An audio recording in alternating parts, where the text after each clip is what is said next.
कोई जैसे आप इंट्रोस्पेक्शन करते हैं, बहुत से लोग बोलते हैं इंट्रोस्पेक्शन इज द की। पिछली वीडियो में विशाल भाई भी यही चीज बोल रहे थे, तो आपने भी इंट्रोस्पेक्शन की, तो आपको कितनी हेल्प मिली उस इंट्रोस्पेक्शन से? इंट्रोस्पेक्शन तुम्हें पार ले जाएगा इंटरव्यू में, मैं बता रहा अच्छा, हूँ। एक स्टोरी आप कोई भी ऐसी बता दो और उसमें ओवरक्यूज वाला बता दो यार, कोई भी एक स्टोरी ऐसी बता दो और उसमें बता दो कि कौन कौन सी ओवरक्यूज इसमें निकल के आ रही है, नहीं वन एग्जांपल जो भी याद हो। मिला जुला के हो गए 7 अटेम्प्ट, 4 ये और 3 वो और एक कॉन्फ्रेंस आउट, टोटल 8 अटेम्प्ट हो चुके थे। हम्म। 9वां अटेम्प्ट देने के लिए मैं गया था, 9वें अटेम्प्ट से पहले मैं गया था कोस्ट गार्ड का पीएसबी देने के लिए कोलकाता। हाँ। कोस्ट गार्ड में 2 फिजिक्स होता है, एसएसबी, एक पीएसबी और फिर एसएसबी। तो एफएसबी। पीएसबी कोलकाता गया, तो वहां जाकर के मैं पिछले 4 अटेम्प्ट के बाद स्क्रीनिंग हुआ, मतलब वो मेरा दूसरा स्क्रीनिंग था। Joined everyone. Today I have a very special guest with me. That is Mr. Deepak Bist, and he has recently got recommended for CDS IMA entry, and he is trying for long since from his class 12. He has given NDA attempts, technical interest attempts. He has been recommended for Indian Coast Guard. He has been recommended for FCAT, and now he has been recommended for CDS IMA as well. So in total, he is three times recommended. So today he is here to share his experiences with all of us, and he has a very vast experience and a very good experience, and you will know later in this video. So दीपक दा, आप थोड़ा अपना short introduction अगर viewers को बताएं अपने बारे में, पूरी जर्नी आपकी कैसी रही? First of all thank you so much यार भाई, thank you so much for inviting me. My pleasure. और स्टार्टिंग फ्रॉम जर्नी स्टार्ट होती है 2018 से। और 2018 में हम लोग 12th पास करते हैं, जब तू 11th में था। तो वहां से स्टार्ट होती है। सो बेसिकली हुआ क्या कि 2018 में अपन ने पहला एनडीए दिया, जो कि नहीं हुआ। तो वहाँ टेक्निकल एंट्री स्कीम आई। तो पहली टीएस की एंट्री, और उस टाइम पर ना 12th बेसिस पर आता था हाँ। टीएस का कॉल लेटर। तो 495 की रिपोर्टिंग, और उसमें से 28 बच्चे ही हुए। तो वहां अपन हुए स्क्रीन आउट। ओके। ऐसे करके पहले 3 अटेम्प्ट स्क्रीन आउट में निपट गए। ओके। उसके बाद 2021 में सीधे आया एस्टेट का अटेम्प्ट, जो कि मेरा पहला ग्रेजुएशन का अटेम्प्ट था। तो वहां पर जाकर के पहला एस्टेट का अटेम्प्ट दिया, उसमें अपन कॉन्फ्रेंस आउट हुआ। और उसके बाद फिर दोबारा से 4 बार स्क्रीन आउट हुआ। 5 जुलाई 2021, मतलब 18 अक्टूबर 2021, फिर 2022 जनवरी, और 2022 2021 दिसंबर। तो 4 बार स्क्रीन आउट हुआ, एक बार वाराणसी से एफकेट के लिए, फिर सीडीएस आईएमए के लिए इलाहाबाद से स्क्रीन आउट हुआ। ठीक है, जिसमें मेरा स्कोर 158 के आसपास बन रहा था। और उसके बाद फिर कोस्ट गार्ड के लिए भी स्क्रीन आउट हुआ, और फिर दोबारा से देहरादून एफकेट के लिए स्क्रीन आउट हुआ। तो भाई तब मिला जुला के हो गए 7 अटेम्प्ट, 4 ये और 3 वो और एक कॉन्फ्रेंस आउट, टोटल 8 अटेम्प्ट हो चुके थे। 9वां अटेम्प्ट देने के लिए मैं गया था, 9वें अटेम्प्ट से पहले मैं गया था कोस्ट गार्ड का पीएसबी देने के लिए कोलकाता। हाँ। कोस्ट गार्ड में 2 फेजेस में होता है, एसएसबी, एक पीएसबी और फिर एफएसबी। तो एफएसबी। पीएसबी कोलकाता गया, तो वहां जाकर के मैं पिछले 4 अटेम्प्ट के बाद स्क्रीनिंग हुआ, मतलब वो मेरा दूसरा स्क्रीनिंग था। फाइनली तो फाइनली आपने ली होगी साथ, चलो अब तो स्क्रीन नहीं हुआ। और कोलकाता जाने से पहले मैं बहुत डर रहा था यार, क्योंकि एक दिन का प्रोसेस है। हाँ। और एक दिन के स्क्रीनिंग प्रोसेस के लिए मुझे जो है दिल्ली से कोलकाता जाना है। मैं ये सोच रहा था कि अगर मैं स्क्रीन आउट हो गया तो वापस आ जाऊंगा। हाँ। और वो वापस आना बहुत दुख होता है यार, वो बहुत दुखदाई है। तो वहां से फिर क्या हुआ कि कोस्ट गार्ड में स्क्रीनिंग होने के बाद मैं वापस आया, फिर मेरा है एस्टेट का अटेम्प्ट, जो कि था वाराणसी में। तो इस बार मैं वाराणसी गया, जो कि अब इसमें क्या था ना, यहाँ पर तो बहुत ही टेढ़ी चीज हुई कि हुआ कि मेरा एफएसबी आ गया सितंबर में, और मेरा एयरफोर्स का जो एएफएसबी था वो भी सितंबर में ही होना था। मतलब 26 तारीख को मेरा एयरफोर्स का एसएसबी स्टार्ट हो रहा था, और 27 तारीख को मेरी रिपोर्टिंग थी कोस्ट गार्ड में। तो कोस्ट गार्ड वाले से मैंने रिक्वेस्ट करी, मैंने कहा सर चेंज कर दो। बोले no date of change, date change की रिक्वेस्ट एक्सेप्ट नहीं होगी। फिर मैंने ना एएफएसबी वाराणसी में पूरी मेल डाली, भाई डालता चला गया, कोई सुनवाई नहीं। 25 जुलाई को मेरी रिपोर्टिंग होनी थी, और 23 जुलाई को मेरे को मेल आता है कि you will be considered for 25 July only. तो मैंने पैक किया ऐसे बैग, वंदे भारत चलती है, 24 तारीख की वंदे भारत ली, दिन में पहुंच गया वहां। 25 तारीख को वहां गया, और आई गॉट स्क्रीन। तो वहां जाकर के मैं सीख रहा था कि भाई साहब, इस बार तो ऐसे ही जल्दी जल्दी में आया था। तो स्क्रीनिंग हुआ, वहां पर मैं कॉन्फ्रेंस आउट हो गया था। उसके बाद फिर एक महीना था मेरे पास, अगस्त से सितंबर तक का। उस एक महीने के बाद मेरा कोस्ट गार्ड का अटेम्प्ट आया, जो कि एफएसबी नोएडा में होता है, वहां जाके मैं रिकमेंड हुआ। और फिर मेरा था देहरादून में एएफएसबी एफकेट वाला अटेम्प्ट। तो फिर वहां रिकमेंड हुआ, और उसके बाद फिर सीडीएस आई में बैंगलोर में। तो 17 SSB, तो वहां से फिर रिकमेंड हुआ। ओके, तो इन तो ये टोटल किया तो। इतनी स्क्रीनिंग का जो रिजल्ट था लास्ट में, वो 3 रिकमेंडेशन पे आने रुकना था। अब तो ज्वाइनिंग लेटर भी हाँ, आ गया है, कब की है ज्वाइनिंग? ज्वाइनिंग है 7 जुलाई है। अच्छा, ओके, वेरी नाइस। दीपक, तो चलो आज थोड़ा मतलब कुछ अलग तरीके से वीडियो आगे करते हैं।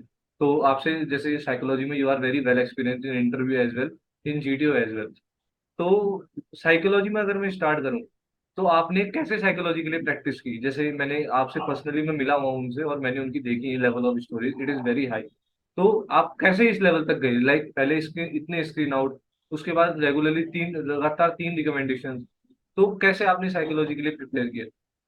ये आप स्टार्ट यार, प्लीज।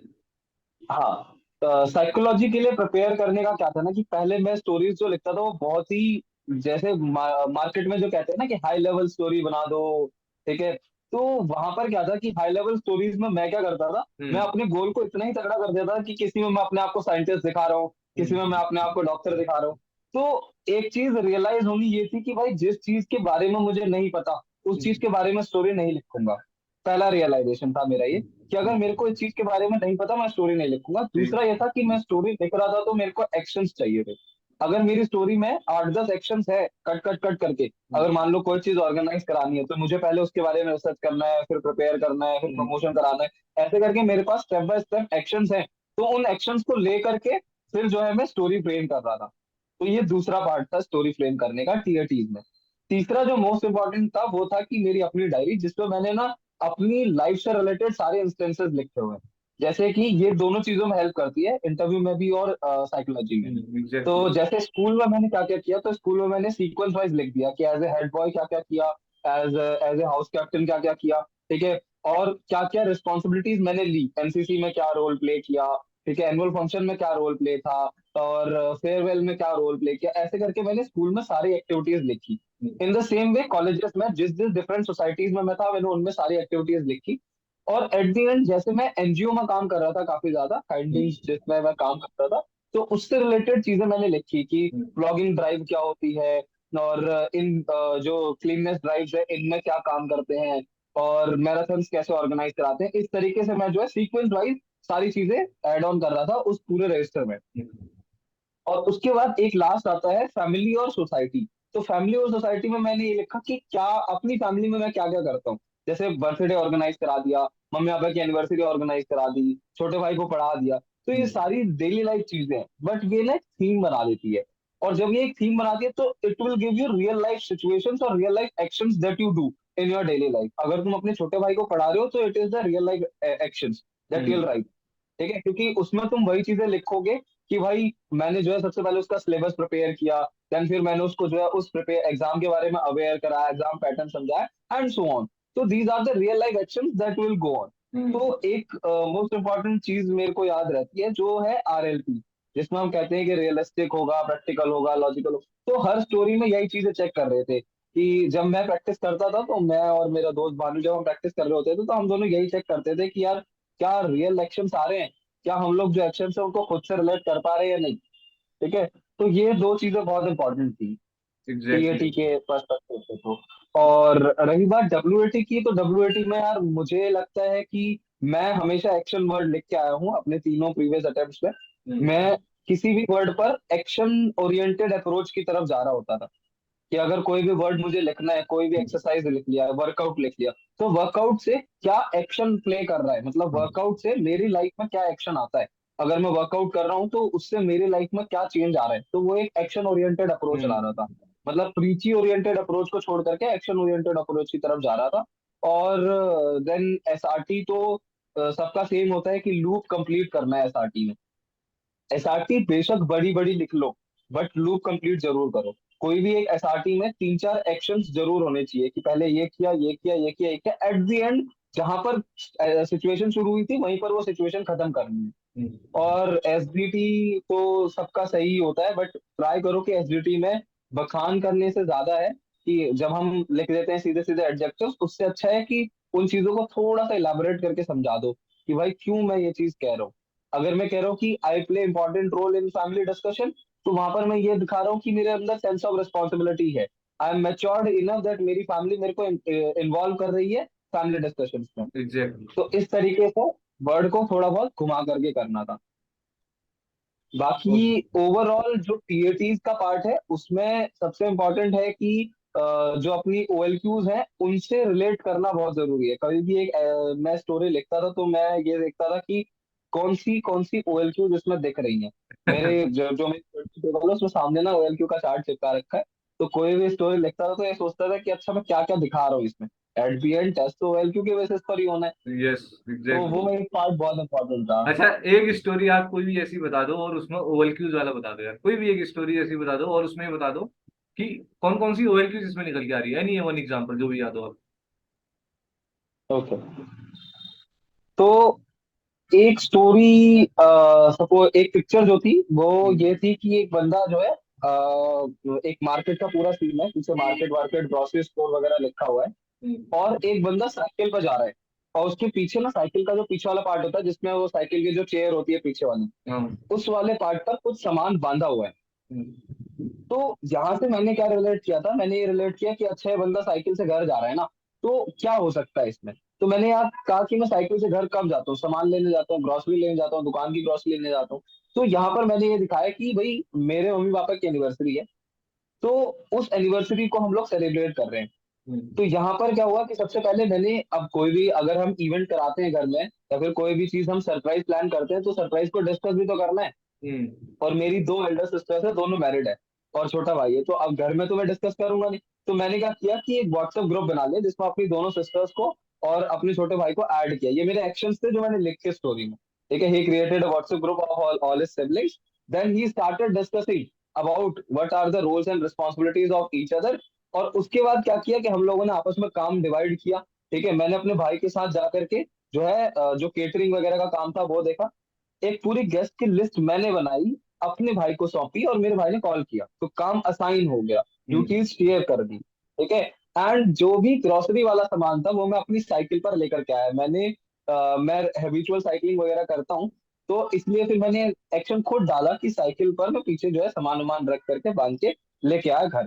ठीक ठीक है। है। एंड फिर मैंने अपनी जो दोनों एल्डर सिस्टर्स है उनको इनवाइट किया। हम्म। उनकी हेल्प से मैंने मम्मी और पापा दोनों के लिए गिफ्ट डिसाइड किए, क्योंकि अगर मैं अपने उससे डिसाइड करूंगा तो पापा के लिए डिसाइड कर पाऊंगा, क्योंकि मेल टू मेल चलता है, मेल टू हाँ। फीमेल उतना अच्छा नहीं आ पा रहा। तो ये एक्शन लिखा। फिर जब हम लोगों ने गिफ्ट डिसाइड किया तो on the day of the event, उस दिन क्या हुआ, जिस दिन एनिवर्सरी थी तो उस दिन हम लोगों ने सुबह सुबह उनको जो है सरप्राइज दिया। देन हम्म। उनके जो भी फ्रेंड्स वगैरह थे उनको बुलाया।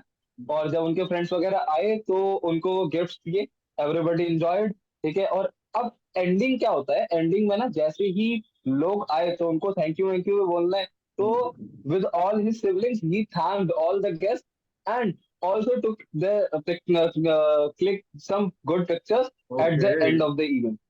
ठीक है। और बाकी लास्ट में फिर क्या होता है कि अब दीदी दीदी जाएंगी तो उनको बाय और छोड़ने उड़ने जाना है बस। एवरीवन एंजॉय टुगेदर है। तो हाँ इसमें तो इस क्वालिटी क्या तरीके क्या से। निकल। हाँ अब क्वालिटीज की अगर बात करें तो क्वालिटीज टोटल चार में चलती हैं। वो फैक्टर ऑफ जो हाँ। हेड होता है, then factor of heart, factor of guts और factor of legs.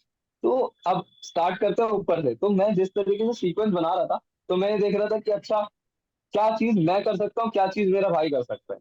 Effective intelligence, reasoning ability, कि मेरा भाई कॉल वॉल करके बता देगा, लेकिन मैं बाहर जा करके सामान वामान ले आऊंगा, नेगोशिएशन पावर ले आऊंगा, थोड़ी बहुत जो है हम्म। रेट वेट कम करा लूंगा, ग्रोसरी वाले से बात कर लूंगा। ठीक है। ऑर्गेनाइजिंग एबिलिटी की पूरा इवेंट एक तरीके से ऑर्गेनाइज हो गया और बिल्कुल। वेल प्लान्ड इवेंट हुआ। हाँ। मैं लोगों से बात कर रहा हूँ तो मेरी पावर ऑफ एक्सप्रेशन अपने आप आ जाएगी, लास्ट में लोगों को थैंक यू सो मच बोल रहा हूँ, ये सारी चीजें बोल रहा हूँ। ठीक है। मैंने अपनी दोनों दीदी को कन्विंस किया कि तुम अपने वहां से यहाँ आओ। ठीक है, फॉर द एनिवर्सरी सेलिब्रेशन उनको इनवाइट किया। ठीक है, एबिलिटी टू इन्फ्लुएंस आ जाता है। ठीक है। और कोऑपरेट कर रहा हूँ मैं अपने वाह। सिबलिंग्स के साथ कि भाई कैसे इवेंट ऑर्गेनाइज कराना है। तो कोऑपरेशन फैक्टर आता है। तो इस एग्जैक्टली। तरीके से हम लोग ओएलपी को जो है रिलेट कर सकते हैं। बिल्कुल। ठीक है। मैंने अब स्टोरी में मैंने ये लिखा है कि मैंने ही प्लान किया था ये एनिवर्सरी, तो मेरा इनिशिएटिव तो दिखेगा ही दिखेगा। तो इस स्टेमिना भी तरीके है, से साइकिल चला के आ रहा है, वो पीछे रख के आ रहा है। बिल्कुल। हाँ सेंस ऑफ रिस्पॉन्सिबिलिटी आ ही रही है कि भाई सारे हाँ। सिबलिंग मिल करके अपनी एनिवर्सरी बना रहे, तो फैमिली रिस्पॉन्सिबिलिटी की तरफ जा रहे हैं। तो इस तरीके से। रिसोर्सेज सारी क्वालिटीज मतलब एक ही पिक्चर में दिखा दी आपने मैक्सिमम। हाँ मतलब वही है कि ट्राई करो कि हर क्वालिटी को रिलेट करा पाओ टीएटी से। मतलब कहीं पर भी रीजनिंग एबिलिटी, इफेक्टिव इंटेलिजेंस के ऊपर खतरा नहीं आना चाहिए। बिल्कुल एग्जैक्टली ये सब बहुत मुझे लगता है। बहुत ही गदर एग्जाम्पल आपने मारा है। अगर हम अब इसके बाद वेट एसआरटी के बारे में तो आपने बताया, कुछ एडअप अगर आप पूरी साइकोलॉजी पे आप करना चाहें इसके अलावा तो। अ, बाकी साइकोलॉजी पर यार ये है कि जितनी भी पिक्चर्स पड़ी हुई है ना ऑनलाइन डोमेन में, तो उन ग्रुप्स को खोल करके पिक्चर्स देखो। उनको थोड़ा बहुत ना माइंड में क्या होता है कि अभी स्टार्टिंग में जरूरी नहीं है सारे के सारे टेस्ट लिख के करने हैं, मतलब हम्म। सारी की सारी प्रैक्टिस लिख के करनी है। पिक्चर देख करके माइंड में एक्शन सोचो कि क्या क्या हो सकता है, थीम सोचो, एक्शन सोचो, डिसाइड करो और डिस्कस कर लो एक दूसरे के साथ। तो उससे क्या होगा कि जैसे ही हम एक्शंस बोलते हैं ना, सिर्फ और सिर्फ एक्शंस लिखने की बात है। एक्शंस जैसे ही हम बोलेंगे तो अपने हाथों में गिन लो, 5 एक्शन आए या 6 एक्शन आए, तो जितने भी एक्शन आए हैं उन एक्शनों से रिलेटेड तुम्हारे पास ओएलक्यूज आ जाएंगी। तो एग्जैक्टली। ये टीएटी को मैंने तो ऐसे किया था कि इस तरीके से मैं जो है टीएटी प्रैक्टिस कर रहा था। जबरदस्त। एक्चुअली ये प्रैक्टिस, और अगर जैसे जब आप दीपक टीएटी में स्टोरी लिख लेते हैं एसएसबी में, तो तब आपको प्रैक्टिस ने आपको लगा कि यार हाँ प्रैक्टिस से मैं इतना ज्यादा इंप्रूव हुआ हूँ, जब आप कॉन्फ्रेंस आउट हुए थे और जब आप रिकमेंड हुए, तो डिफरेंस कितना नजर आया आपको कि हाँ यार प्रैक्टिस से मैं इतना ज्यादा इंप्रूव हो गया हूँ? हाँ प्रैक्टिस से इन द सेंस यार मैंने ना लिख लिख के प्रैक्टिस नहीं करी। ये ना, ये जो डिस्कशन वाला जो प्रैक्टिस था उससे हम्म। हुआ। और दूसरा मैं मुझे ये लगता है कि यार चाहे मैं ना पिछले 7 बार स्क्रीन आउट हो रहा था, बट मैं प्रिपरेशन 5 दिन की पूरी कर रहा था। तो वो भी जितने मेरे साथ स्क्रीन आउट्स है ना, उन्होंने भी मुझे काफी सारे लेसन दिए। और मेरे जो 2 कॉन्फ्रेंस आउट थे उन्होंने भी लेसन दिए। तो टोटल 9 अटेम्प्ट से मुझे जो भी ज्ञान मिला वो सारा का सारा मैंने लिखा। तो जब मैं टीएटी लिख रहा होता था तो मेरे माइंड में ये चीजें क्लिक करती थी कि कौन सी गलती अब नहीं दोहरानी है जो मैं पिछले अटेम्प्ट में दोहरा चुका हूँ, इस तरीके से। और दूसरा ये जो रियलाइजेशन ऑफ ओएलक्यूज है, इसमें क्या था कि एक wing commander Pankaj Bajaj sir है। तो आफ्टर वो एएफएसबी का जो स्क्रीन आउट था उसके बाद मैंने उनसे गाइडेंस लिया था। तो उन्होंने क्या किया था ना, उन्होंने हम्म। सारी ओएलक्यूज के ऊपर मेरे से 5 5 एग्जाम्पल्स लिखवाए। जैसे मान लो इफेक्टिव इंटेलिजेंस है तो उन्होंने ये बोला कि हर इफेक्टिव इंटेलिजेंस के 5 एग्जाम्पल लिखो अपनी लाइफ के। तो इतने सारे एग्जाम्पल्स मैं खोज चुका था ना उस टाइम पर कि मेरे को ऐसा लग रहा था कि ये सारी चीजें तो मैंने दिखाई हुई हैं अपनी लाइफ में, तो उससे कॉन्फिडेंस बहुत अच्छा आया।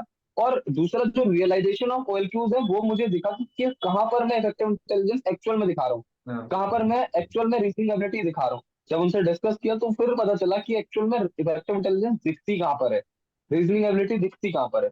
तो जब मैं टीएटी फिर अपनी कर रहा था तो मुझे वो चीज समझ में आई कि कहाँ कैसे चीजों को फिट करना है। तो वो एक हेल्पफुल पार्ट रहा। एग्जैक्टली यार, वेरी मतलब यूजफुल वर्ड्स हैं ये तो। दीपक भाई इसके बाद अगर हम आए इंटरव्यू पार्ट में ना, तो इंटरव्यू में सो यू टोल्ड मी कि किस तरह से आंसर करना है और किस तरह से स्टार्ट करनी है। तो इंटरव्यू के लिए कोई प्रिपरेशन आपने की है नेचुरली कोई, जैसे आप इंट्रोस्पेक्शन करते हैं, बहुत से लोग बोलते हैं इंट्रोस्पेक्शन इज द की। पिछली वीडियो में विशाल भाई भी यही चीज बोल रहे थे। तो आपने भी इंट्रोस्पेक्शन की, तो आपको कितनी हेल्प मिली उस इंट्रोस्पेक्शन से? पर इंट्रोस्पेक्शन तुम्हें पार ले जाएगा इंटरव्यू में। But the main point is introspection plus knowledge about the service you want to join. अगर तुम आर्मी एसएसबी जा रहा हूँ तो मुझे आर्मी के बारे में पता होना चाहिए भाई, मुझे कौन सी रेजिमेंट ज्वाइन करनी है, क्यों ज्वाइन करनी है, मेरा क्या रोल है उसमें, और क्या मेरा मोटिव क्या है उसको ज्वाइन करने का। ये, और या फिर अगर मैं एयरफोर्स जा रहा हूँ तो मुझे पता होना चाहिए कि अगर मुझे एडमिन में जाना है तो एडमिन का रोल क्या होगा। ठीक है, अगर मुझे फ्लाइंग में जाना है तो मुझे पता होना चाहिए कि फ्लाइंग में है फ्लाइंग क्या क्या, करनी। ट्रांसपोर्ट एयरक्राफ्ट कौन से हैं, फाइटर एयरक्राफ्ट कौन कौन से हैं, ऐसे। तो यहाँ पर क्या था कि मुझे जो मैंने सीखा वो मुझे ये लगा कि भाई अगर जब तक मुझे नॉलेज नहीं होगी ना कि मुझे क्यों आर्मी ज्वाइन करनी है, या मुझे क्यों एयरफोर्स ज्वाइन करनी है, या मुझे क्यों कोस्ट गार्ड ज्वाइन करनी है, तब तक सामने वाला नहीं लेगा। तो मेरे हर आंसर में मेरा एक पर्सनल रीजन था, जिसको मैं कहता हूँ कि पर्सनलाइज्ड रीजन, जो मैं हर बार देना चाह रहा था। अगर मैं एयरफोर्स गया तो मैंने उसे अपना पर्सनलाइज्ड रीजन बताया कि व्हाई आई एम और इंक्लाइन टुवर्ड्स एयरफोर्स। और जब मैं आर्मी गया तो जो कि मेरा मेन रीजन है, तो वो मैंने उसे समझाया कि भाई क्यों मैं आर्मी ज्वाइन कर रहा हूँ। तो ये सारी चीजें क्या है कि इंट्रोस्पेक्शन जब हम कर रहे होते हैं ना, एक एक स्क्रीन आउट से भी बहुत सारी चीजें सीखने को मिलती है, एक कॉन्फ्रेंस आउट से भी बहुत सारी चीजें सीखने को मिलती हैं। बट जो मैंने क्या किया कि मैं जब भी कॉन्फ्रेंस आउट हुआ, 2 बार जब मैं कॉन्फ्रेंस आउट हुआ, तो उन दोनों अटेम्प्ट में मैंने लिखी, अपनी डायरी बनाई हुई थी, उसमें लिखा मैंने कि इंटरव्यू में मैं कहाँ कहाँ कहाँ कहाँ ब्लंडर कर रहा हूँ। अब होता क्या है कि सामने वाला बंदा पूछ कुछ रहा है, बट मैं उसमें वही चीज बताना चाह रहा हूँ, लेकिन मैं बता रहा हूँ घुमा घुमा के, तो उतना इंटरेस्टिंग नहीं लगता। लेकिन सामने वाले ने जो चीज पूछी है, वो एक्चुअल में मेरी लाइफ में हुई होगी। अगर मान लो सामने वाले ने मेरे से पूछा कि यू डू रनिंग, अब हम्म। अगर मैं रनिंग कर रहा हूँ तो ही मैं बता पाऊंगा, है ना। अगर एग्जैक्टली। सामने वाले ने मेरे से पूछा, हाँ, अगर सामने वाले ने मेरे से पूछ लिया कि यार अच्छा, अपना जो है अपने और अपने दोस्तों के बीच में जो इंस्टेंसेस पूछते हैं वो बताओ। ऐसा हुआ था एयरफोर्स वाले इंटरव्यू में। हुआ क्या कि उसने मेरे से पूछा कि okay tell me some instances in which your friend helped you. अब मैं और मेरा जो दोस्त था भानु, हम दोनों ना, हम मतलब हम दोनों की फैमिली वाले हम दोनों से इतनी ज्यादा बातें नहीं करते थे जितनी हम दोनों की आपस में हो जाती थी। हम्म। मतलब हम रात को भी डिस्कस कर रहे हैं, दिन में भी डिस्कस कर रहे हैं, सुबह भी डिस्कस कर रहे हैं। तो इस तरीके से जब हम इतना ज्यादा डिस्कशन मोड में थे, तो जब मैं एयरफोर्स के इंटरव्यू में बैठा तो मैं आंसर्स भी सिर्फ उसी से ओरिएंटेड दे रहा था। जब जब उसने मेरे से पूछा कि tell me instances about when your friend help you, तो मैं सारे आंसर्स में वही बोल रहा था कि उसने ये किया, उसने ये किया। तो उसने मेरे को रोका कि now we will not talk about Bhanu, tell me something other. तो जब मैंने ये चीज देखी तो मुझे रियलाइज हुआ कि हाँ, मोनोटोनस नहीं होना चाहिए इंटरव्यू में, वर्सेटैलिटी बहुत ज्यादा जरूरी है। तो मैंने अपने बाकी के जो 6 फ्रेंड्स बचे थे उनसे रिलेटेड दो दो एग्जाम्पल स्टार्ट किए। टोटल जब मैं उसे 12 एग्जाम्पल बता चुका था, then he said okay okay I understood. और उसके बाद मेरे से फ्रेंड्स का एक भी क्वेश्चन नहीं पूछा। तो वो चीज है कि ये चीज आप कैसे हुई, ये चीज ना मैंने लिखी थी। देयर इज अ पार्ट जिसको मैं कह देता हूँ कि प्लान CIQ लिख देना। तो उसमें क्या किया मैंने ना, अपने दोस्तों का एक कॉलम बनाया हुआ है। जैसे मान लो कि एक 4 पेज एक डायरी के भानु को दे दिए, 4 पेज एक डायरी के अजय को दे दिए। ठीक है, तो इस तरीके से मैंने जो है डिवाइड किया हुआ है। अब जो 4 पेज दिए हैं, उसमें लिखना क्या है? उसमें ये लिखना है कि मैंने कब उसकी हेल्प की, उसने मेरी कब हेल्प की। दो, what he thinks about me, what I think about him, what he want to improve in me और what I want to improve in him. यही बेसिक क्वेश्चन पूछता है। और लास्ट में एक मिसलेनियस वाला कॉलम है जिसमें हम लिख सकते हैं कि इंपॉर्टेंट मेमोरीज, या फिर हाँ। मेमोरीज भी शेयर्ड, या फिर ट्रिप्स वी हैव ऑर्गेनाइज्ड, या फिर कहीं कहीं हम घूमने गए, ये सारी चीजें वो मिसलेनियस में आ जाता है। या recreational activities we have done so far. तो जब हम एक दोस्त से रिलेटेड ये 7 चीजें लिख देते हैं ना, तो इन 7 चीजों के अलावा कुछ क्वेश्चन नहीं बचता। तो ये चीज मैं लिखा क्यों मैंने, क्योंकि मेरे को ना लिख लिख के बहुत ज्यादा चीजें बैठ गई थी माइंड में। तो मैंने हर दोस्त से रिलेटेड ऐसे 7 7 पन्ने रेडी किए। और जब ये रेडी किया तो इंटरव्यू से पहले इन चीजों को एक बार देखा कि कहाँ क्या किया है। जैसे ही मैंने देखा तो मुझे ना वो माइंड में चीजें भी रिकॉल होने लगी। अब यहाँ पर ना इसका एक फायदा और है। वो फायदा ये है कि यार, अगर मैंने ये चीज लिखी है, मान लो मैंने उसमें लिखा है कि हाँ मैं और मेरा दोस्त आगरा की ट्रिप पर गए हुए थे, हम्म। तो अगर मैंने आगरा की ट्रिप लिखी हुई है तो ये एक TAT की थीम भी बन रही है। क्योंकि आगरा की ट्रिप ऑर्गेनाइज हुई है तो उसमें मेरा भी रोल होगा, उसका भी रोल होगा। हम्म। प्लानिंग भी आएगी, ऑर्गेनाइजेशन भी आएगा। ठीक है, ट्रिप भी ऑर्गेनाइज होगी, घूमेंगे भी, सेंस ऑफ रिस्पॉन्सिबिलिटी भी आएगी, एबिलिटी टू इन्फ्लुएंस भी आएगा। तो जब ये लाइवलीनेस सारी भी चीजें आएगी। आई तो बिल्कुल लाइवलीनेस आएगा, इनिशिएटिव आएगा। तो एक्शंस बहुत जरूरी आ जाएंगे। तो जब एक्शंस बन के एक कंपाइल्ड स्टोरी बनेगी तो फिर पता चल जाएगा कि अच्छा हाँ, इस बच्चे ने ये सब किया होगा। तो ये चीज मैं कह रहा था कि लिखने से ना एक अपने आप में एक थीम जनरेट हो जाती है। जैसे ही मैंने सिर्फ एक लाइन ही तो लिखी कि me and my friend went to the Agra trip, या फिर मैं और मेरा दोस्त जो है वो NGO गए। ठीक है, तो इस तरीके से हम लोगों ने ये जो है प्लान किया। और रही बात इंटरव्यू के लिए, दूसरी चीज इसकी यार, जो भी तुम इंटरव्यू PIQ में लिख रहे हो, उन चीजों को थोड़ा सा जियो। एक महीना पहले उन चीजों को जीना स्टार्ट कर दो। कि भाई एग्जैक्टली। अगर कुछ झूठ लिखा है तो, अगर सब सच लिखा है तो कोई दिक्कत नहीं, लेकिन अगर कुछ झूठ लिखा है तो उसको जीना पड़ेगा। क्योंकि अगर बिना जिए वहां जाके बोल दोगे तो फिर वो समझ जाएगा कि ये कहीं ना कहीं गड़बड़ कर रहा है। एग्जैक्टली। तो इस तरीके से इंटरव्यू का था। बाकी एक और तरीका था कि सोने से पहले जो है अपने आप से ही क्वेश्चन पूछ लो खुद कि यार ये कैसे हुआ, ये क्यों हुआ। अगर दोस्त हैं, दोस्तों का एक ग्रुप है, तो आपस में इंटरव्यू ले सकते हो। मैं भानु भानु जो है मेरा दोस्त, उसने मेरे काफी इंटरव्यूज लिए, मैंने उसके लिए। मतलब ऐसा था कि हम दोनों एक साथ साथ SSBs डाले हैं। अब मैं स्क्रीन आउट हो रहा हूँ वो बात अलग है, लेकिन उससे पहले वो बंदा मेरा इंटरव्यू तो ले ही रहा है और मैं उसका इंटरव्यू ले रहा हूँ। ठीक है, ऐसी हमारी एक और दोस्ती छवि थी, हम तीनों ग्रुप था, तो हम आपस में इंटरव्यूज डिस्कस कर रहे थे। वो मेरा इंटरव्यू ले रही है, मैं उनका इंटरव्यू ले रहा हूँ। तो इस तरीके से हम एक दूसरे को कंबाइन एफर्ट्स के साथ जो है हम्म। प्रैक्टिस करा रहे थे। तो वही है कि अगर दोस्तों का एक ग्रुप बना हुआ है तो आपस में क्वेश्चंस पूछो कि भाई क्यों गैप ईयर क्यों आया, अगर आया है तो परसेंटेज में डाउनफॉल क्यों आया, ठीक है, क्यों इन्फेंट्री ज्वाइन करनी है, क्यों जो है कोई भी रेजिमेंट जो तुमने ज्वाइन करना है वो क्यों ज्वाइन करनी है, क्या रीजन है उसके पीछे। तो ये था। एग्जैक्टली तो इसका मतलब सारे क्वेश्चन जो भी आप उससे रिलेट कर पा रहे हो उनको प्रिपेयर करके ले जाना है बिफोर हैंड, क्योंकि वहां पे माइंड में यार आता नहीं है कुछ भी एकदम से। बिल्कुल, तो वहां पर माइंड में कुछ नहीं आएगा, और दूसरा अगर आएगा भी तो फिर गलत सलत ही बोलेंगे, या फिर ऐसा बोलेंगे जिसमें हम लोग फंस जाएंगे। एग्जैक्टली या तो ऐसा बोलेंगे जिसमें हम लोग फंस जाएंगे, क्योंकि अगर पहले से प्रिपेयर हाँ किया है तो फिर आंसर भी क्वालिटी वाले आते हैं। बिल्कुल, और दूसरा ना सच्चाई आती है अगर पहले से प्रिपेयर करो, क्योंकि एक्चुअल में ना मुझे ऐसा लगता है कि हम सब लोग जो चीजें कर रहे होते हैं ना उसमें कहीं ना कहीं हम लोग वेल दिखा ही रहे होते हैं, एग्जैक्टली। क्योंकि हम लोग रियल लाइफ में ऐसी चीजें करते हैं। इन एक्सेप्शनल केसेस आर अलग जो है, बट बाकी जो नॉर्मल बंदा है ना वो अपनी लाइफ में यार करता है ऐसी चीजें जो रिलेट कर सकते हैं हम ओएलक्यू से। बस ये है कि सामने हम बोल कैसे रहे हैं, प्रेजेंट कैसे कर रहे हैं। तो हम कहीं ना कहीं ये चीजें करते हैं लेकिन उस टाइम पर बोलते टाइम ना भूल जाते हैं, और वही ब्लंडर मचा देता है। और एक इम्पॉर्टेंट फैक्टर जो मुझे लगा वो था प्रेजेंस ऑफ माइंड भाई। हाँ। मैंने शेयर भी किया होगा वो जो आईएमए वाला इंसिडेंट था, 17 एसएसबी वाला। तो वहां पर क्या हुआ कि जब मैं बाहर वेटिंग रूम में बैठा हुआ था तो सब लोग ही बैठे हुए थे। तो अब वो जो आईएमए की पासिंग आउट परेड वाली बुक है वो सब पढ़ते हैं वहां पर बैठ के, हाँ। तो रखी इसलिए मुझे ऐसा लगता है, तो मैं भी पढ़ रहा था। तो मेरी लाइन में ना सबसे वो क्वेश्चंस पूछा है कि पहले वेटिंग रूम में बैठ करके क्या कर रहे थे। हम्म। तो वेटिंग रूम में बैठ के मैंने वही किया यार, आईएमए की बुक पढ़ रहा था। अब वही है कि प्रेजेंस ऑफ माइंड लगा दो कि भाई क्या कर रहे थे, आईएमए की बुक पढ़ रहे थे। तो मैंने वही चीज सामने बोली, स्टार्टिंग ही मेरा इंटरव्यू का ऐसे हुआ कि आईएमए की बुक पढ़ रहा था सर। और उसमें मैंने बताया कि सर आईएमए की बुक में ये चीजें थी, पासिंग आउट परेड इस टर्म की थी, ये सब था ऐसे करके होता है। सेम चीज मेरे साथ देहरादून में हुई। मेरे से भी क्वेश्चन पूछा, मेरे से पहले वालों से भी क्वेश्चन पूछा कि वेटिंग रूम में क्या कर रहे थे। नहीं, ये पूछा कि what was the best part of the day. तो अब कुछ बंदे ये बोल रहे हैं कि बेस्ट पार्ट ये था कि ब्रेकफास्ट मिला था, ब्रेकफास्ट में ये चीज मिली थी। यार ये चीज बेस्ट पार्ट नहीं है ना रियल। बेस्ट पार्ट मेरा क्या था, मेरा ये था कि यार इंटरव्यू सुबह सुबह शुरू हुआ है, तो मैंने क्या किया उससे पहले। तो मैंने उसको सीधे सीधे ये बताया कि सर बेस्ट पार्ट मेरे लिए ये था कि मैं आज उठा, मैंने अपने आप को इंट्रोस्पेक्ट किया पूरा कि what all shortcomings I had, और मैं how I overcome it, what all the things that I have done so far to improve my qualities। अब यहाँ पर मैंने एक जो है वर्ड फेंक रहा हूँ उसके सामने, एक जो है जाल फेंक रहा हूँ कि वो पूछे ये चीज कि क्या क्या इंप्रूवमेंट्स किए, क्योंकि मैंने बोला अभी कि what all improvements I have done so far to improve my personality.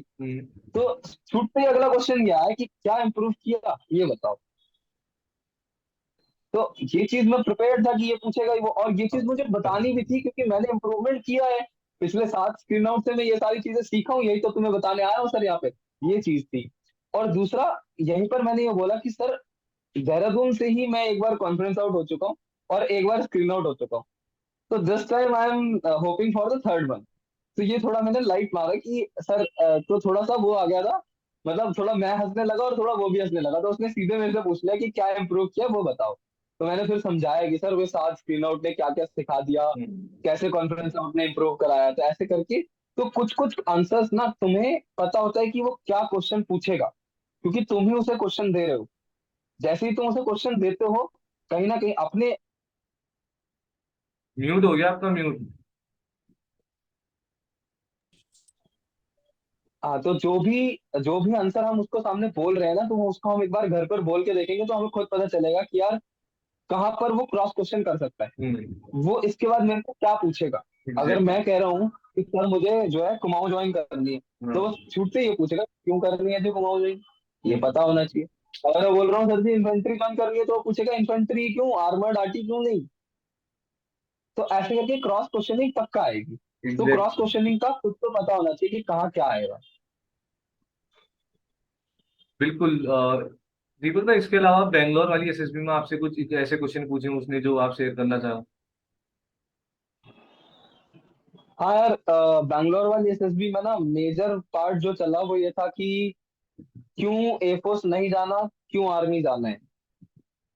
तो यहाँ पर क्रिस्टल क्लियर फंडा पता होना चाहिए कि एयरफोर्स नहीं जाना, आर्मी जाना है। तो मेरा जो मेन था वो ये था कि यार मैं हूँ ही बेसिकली रानीखेत से, तो देखी ही आर्मी है, कुमाऊं रेजिमेंटल सेंटर को देखा है और बाकी तो इस तरीके से जो है एक तो मेरे से ये पूछा था जो मेरे पर्सनलाइज मेरे ऊपर था जो क्वेश्चन। ठीक है, बाकी जो क्वेश्चंस रहते हैं वो आर्मी में ये थे यार रिलेटेड टू इन्फेंट्री। उन्होंने मेरे से पूछा कि इन्फेंट्री में क्या क्या रोल है, क्या रिस्पॉन्सिबिलिटीज हैं, वेपन्स हम कौन कौन से यूज करते हैं। तो अगेन जो मैं बोल रहा था कि जिस सर्विस के लिए जा रहे हो, जिस एंट्री के लिए जा रहे हो, उस एंट्री के लिए क्रिस्टल क्लियर होना चाहिए कि क्या वहां पर होगा और क्या है।